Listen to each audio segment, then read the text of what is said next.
Au nom d'Allah, le tout miséricordieux, le très miséricordieux. Louange à Allah qui a fait descendre sur son serviteur Mohammed le livre, et il n'y a point introduit de tortuosité, ambiguïté.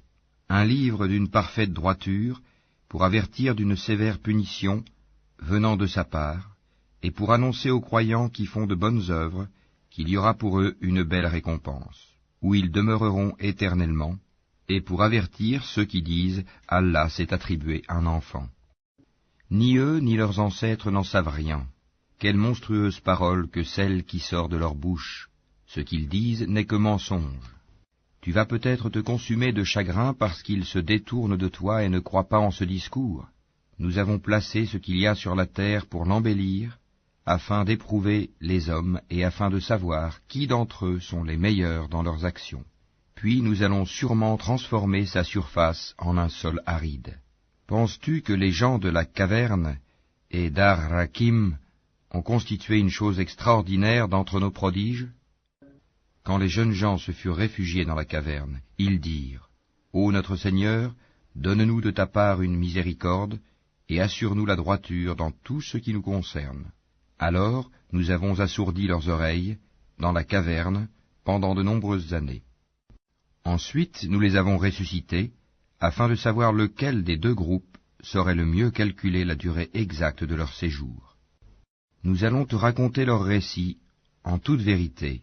Ce sont des jeunes gens qui croyaient en leur Seigneur, et nous leur avons accordé les plus grands moyens de se diriger dans la bonne voie.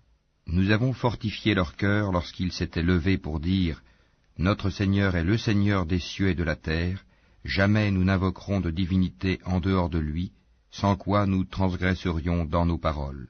Voilà que nos concitoyens ont adopté en dehors de lui des divinités, que n'apporte-t-il sur elles une preuve évidente? Quel pire injuste, donc, que celui qui invente un mensonge contre Allah. Et quand vous vous serez séparés d'eux et de ce qu'ils adorent en dehors d'Allah, réfugiez-vous donc dans la caverne. Votre Seigneur répandra de sa miséricorde sur vous et disposera pour vous un adoucissement à votre sort. Tu aurais vu le soleil quand il se lève s'écarter de leur caverne vers la droite, et quand il se couche passer à leur gauche, tandis qu'eux-mêmes sont là dans une partie spacieuse de la caverne. Cela est une des merveilles d'Allah. Celui qu'Allah guide, c'est lui le bien guidé, et quiconque il égare, tu ne trouveras alors pour lui aucun allié pour le mettre sur la bonne voie. Et tu les aurais crus éveillés alors qu'ils dorment, et nous les tournons sur le côté droit et sur le côté gauche, tandis que leur chien est à l'entrée, pattes étendues. Si tu les avais aperçus, certes, tu leur aurais tourné le dos en fuyant, et tu aurais été assurément rempli d'effroi devant eux. Et c'est ainsi que nous les ressuscitâmes, afin qu'ils s'interrogent entre eux. L'un parmi eux dit, « Combien de temps avez-vous demeuré là ?» Ils dirent, « Nous avons demeuré un jour ou une partie d'un jour. » D'autres dirent, « Votre Seigneur sait mieux combien de temps vous y avez demeuré.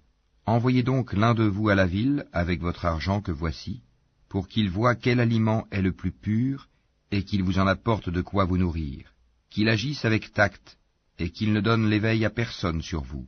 Si jamais ils vous attrapent, ils vous lapideront ou vous feront retourner à leur religion, et vous ne réussirez alors plus jamais. » Et c'est ainsi que nous fîmes qu'ils furent découverts, afin que les gens de la cité sachent que la promesse d'Allah est vérité, et qu'il n'y ait point de doute au sujet de l'heure. Aussi se disputèrent-ils à leur sujet, et déclarèrent-ils, « Construisez sur eux un édifice, leur Seigneur les connaît mieux. » Mais ceux qui l'emportèrent dans la discussion dirent, « Élevons sur eux un sanctuaire. » Ils diront, « Ils étaient 3 et le 4e était leur chien. » Et ils diront, en conjecturant sur leur mystère, qu'ils étaient 5, le 6e étant leur chien. Et ils diront, 7, le 8e étant leur chien. Dis, mon Seigneur connaît mieux leur nombre. Il n'en est que peu qui le savent. Ne discute à leur sujet que d'une façon apparente et ne consulte personne en ce qui les concerne. Et ne dis jamais à propos d'une chose, je la ferai sûrement demain, sans ajouter, si Allah le veut, et invoque ton Seigneur quand tu oublies et dis, je souhaite que mon Seigneur me guide et me mène plus près de ce qui est correct. Or ils demeurèrent dans leur caverne 300 ans, et en ajoutèrent 9 années. Dis, Allah sait mieux combien de temps ils demeurèrent là. À lui appartient l'inconnaissable des cieux et de la terre, comme il est voyant et audient. Ils n'ont aucun allié en dehors de lui, et il n'associe personne à son commandement. Et récite ce qui t'a été révélé du livre de ton Seigneur. Nul ne peut changer ses paroles, et tu ne trouveras en dehors de lui aucun refuge. Fais preuve de patience en restant avec ceux qui invoquent leur Seigneur matin et soir, désirant sa face, et que tes yeux ne se détachent point d'eux, en cherchant le faux brillant de la vie sur terre. Et n'obéis pas à celui dont nous avons rendu le cœur inattentif à notre rappel, qui poursuit sa passion et dont le comportement est outrancier. Et dis, la vérité émane de votre Seigneur. Quiconque le veut, qu'il croie, et quiconque le veut, qu'il mécroie. Nous avons préparé pour les injustes un feu dont les flammes les cernent. Et s'ils implorent à boire, on les abreuvera d'une eau comme du métal fondu brûlant le visage. Quelle mauvaise boisson et quelle détestable demeure. Ceux qui croient et font de bonnes œuvres, vraiment, nous ne les laissons pas perdre la récompense de celui qui fait le bien. Voilà ceux qui auront les jardins du séjour éternel sous lesquels coulent les ruisseaux. Ils y seront parés de bracelets d'or, et se vêtiront d'habits verts de soie fine et de brocart, accoudés sur des divans bien ornés. Quelle bonne récompense, et quelle belle demeure. Donne-leur l'exemple de 2 hommes. À l'un d'eux, nous avons assigné 2 jardins de vignes, que nous avons entourés de palmiers, et nous avons mis entre les 2 jardins des champs cultivés. Les 2 jardins produisaient leurs récoltes sans jamais manquer, et nous avons fait jaillir entre eux un ruisseau. Et il avait des fruits, et dit alors à son compagnon avec qui il conversait, « Je possède plus de biens que toi, et je suis plus puissant que toi grâce à mon clan. » Il entra dans son jardin, coupable envers lui-même par sa mécréance. Il dit, « Je ne pense pas que ceci puisse jamais périr, et je ne pense pas que l'heure viendra. Et si on me ramène vers mon Seigneur, je trouverai certes meilleur lieu de retour que ce jardin. » Son compagnon lui dit, tout en conversant avec lui, « Serais-tu mécréant envers celui qui t'a créé de terre puis de sperme et enfin t'a façonné en homme? Quant à moi, c'est Allah qui est mon Seigneur, et je n'associe personne à mon Seigneur. En entrant dans ton jardin, que ne dis-tu, telle est la volonté et la grâce d'Allah? Il n'y a de puissance que par Allah. Si tu me vois moins pourvu que toi en biens et en enfants, il se peut que mon Seigneur bientôt me donne quelque chose de meilleur que ton jardin, qu'il envoie sur ce dernier du ciel quelque calamité et que son sol devienne glissant, ou que son eau tarisse de sorte que tu ne puisses plus la retrouver. » Et sa récolte fut détruite, et il se mit alors à se tordre les 2 mains à cause de ce qu'il y avait dépensé, cependant que ses treilles étaient complètement ravagées. Et il disait, « Que je souhaite n'avoir associé personne à mon Seigneur. » Il n'eut aucun groupe de gens pour le secourir contre la punition d'Allah, et il ne put se secourir lui-même. En l'occurrence, la souveraine protection appartient à Allah, le vrai. Il accorde la meilleure récompense et le meilleur résultat. Et propose-leur l'exemple de la vie ici-bas. Elle est semblable à une eau que nous faisons descendre du ciel. La végétation de la terre se mélange à elle, puis elle devient de l'herbe desséchée que les vents dispersent. Allah est certes puissant en toutes choses. Les biens et les enfants sont l'ornement de la vie de ce monde. Cependant, les bonnes œuvres qui persistent ont auprès de ton Seigneur une meilleure récompense et suscitent une belle espérance. Le jour où nous ferons marcher les montagnes et où tu verras la terre nivelée comme une plaine, et nous les rassemblerons sans en omettre un seul. Et ils seront présentés en rang devant ton Seigneur. Vous voilà venus à nous comme nous vous avons créé la première fois. Pourtant, vous prétendiez que nous ne remplirions pas nos promesses, et on déposera le livre de chacun. Alors tu verras les criminels, effrayés à cause de ce qu'il y a dedans, dire « Malheur à nous, qu'a donc ce livre à n'omettre de mentionner ni péché véniel, ni péché capital ?» Et ils trouveront devant eux tout ce qu'ils ont œuvré, et ton Seigneur ne fait du tort à personne. Et lorsque nous dîmes aux anges, « Prosternez-vous devant Adam », ils se prosternèrent, excepté Iblis, Satan, qui était du nombre des djinns, et qui se révolta contre le commandement de son Seigneur. Allez-vous cependant le prendre, ainsi que sa descendance, pour allier en dehors de moi, alors qu'ils vous sont ennemis? Quel mauvais échange pour les injustes! Je ne les ai pas pris comme témoins de la création des cieux et de la terre, ni de la création de leur propre personne, et je n'ai pas pris comme aide ceux qui égarent. Et le jour où il dira « Appelez ceux que vous prétendiez être mes associés », ils les invoqueront, mais eux ne leur répondront pas. Nous aurons placé entre eux une vallée de perdition. Et les criminels verront le feu, ils seront alors convaincus qu'ils y tomberont, et n'en trouveront pas d'échappatoire. Et assurément, nous avons déployé pour les gens dans ce Coran toutes sortes d'exemples. L'homme cependant est de tous les êtres le plus grand disputeur. Qu'est-ce qui a donc empêché les gens de croire lorsque le guide leur est venu, ainsi que de demander pardon à leur Seigneur, si ce n'est qu'ils veulent subir le sort des anciens ou se trouver face à face avec le châtiment? Et nous n'envoyons des messagers que pour annoncer la bonne nouvelle et avertir, et ceux qui ont mécru disputent avec de faux arguments, afin d'infirmer la vérité, et prennent en raillerie mes versets, le Coran, ainsi que ce châtiment dont on les a avertis. Quel pire injuste que celui à qui on a rappelé les versets de son Seigneur, et qui en détourna le dos, en oubliant ce que ses deux mains ont commis. Nous avons placé des voiles sur leur cœur, de sorte qu'ils ne comprennent pas le Coran, et mis une lourdeur dans leurs oreilles. Même si tu les appelles vers la bonne voie, jamais ils ne pourront donc se guider. Et ton Seigneur est le pardonneur, le détenteur de la miséricorde. S'ils s'en prenaient à eux pour ce qu'ils ont acquis, il leur hâterait certes le châtiment, mais il y a pour eux un terme fixé pour l'accomplissement des menaces contre lequel ils ne trouveront aucun refuge. Et voilà les villes que nous avons fait périr quand leurs peuples commirent des injustices, et nous avons fixé un rendez-vous pour leur destruction.